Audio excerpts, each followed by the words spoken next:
May nagbabalik edisyon sa Smart Omega sa paparating na Mobile Legends Bang Bang Professional League Philippines Season 18. Matapos opisyal na mapabilang sa kanilang roster ang batikang manlalaro na si Luis Ariola. Alamin natin ang kanyang kwento sa report ni teammate JV Junio. Isang bagong hamon ang haharapin ni Luis Ariola sa paparating na Mobile Legends Bang Bang Professional League Philippines Season 18 bilang bagong adisyon ng Smart Omega. Kumpiyansa si Ariola sa kanyang abilidad at naniniwala siyang may lakas ang kanilang koponan para makapagsabayan sa paparating na season. Para sa kanya, handa siyang laruin ang kanyang sariling diskarte at ibigay ang pinakamagandang performance para sa koponan.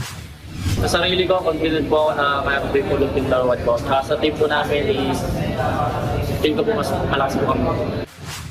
Hindi naman nagbigay ng espesipikong manlalaro na gustong makaharap ni Ariola sa bagong season. Sa halip, nakatutok siya sa kanilang sariling laro at sa pagbuo ng mas matibay na koponan. Isa rin sa mga sentro ng kanyang pagbabalik ang magandang samahan nila ng mga dating kasama sa Omega. Sa kabila ng paghihiwalay nila noon at mga pagbabago sa kanilang mga karera, nananatiling maganda ang kanilang relasyon. Para kay Ariola, malaking bagay ang mga karanasan na nabuo niya kasama ang koponan sa pagpapaunlad ng kanyang skills.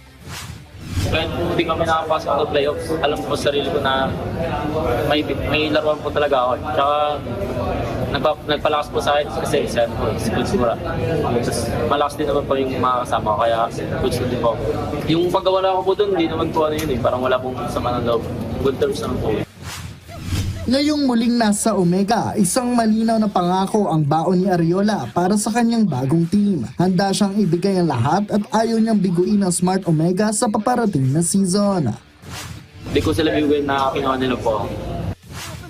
Sa paglalakbay patungo sa MPLPH Season 18, handa si Luis na muling ipanalo ang kanyang sarili sa kompetisyon. Ngayon, suot ang jersey ng Smart Omega. JB Junio para sa Atletang Pilipino para sa Bayan.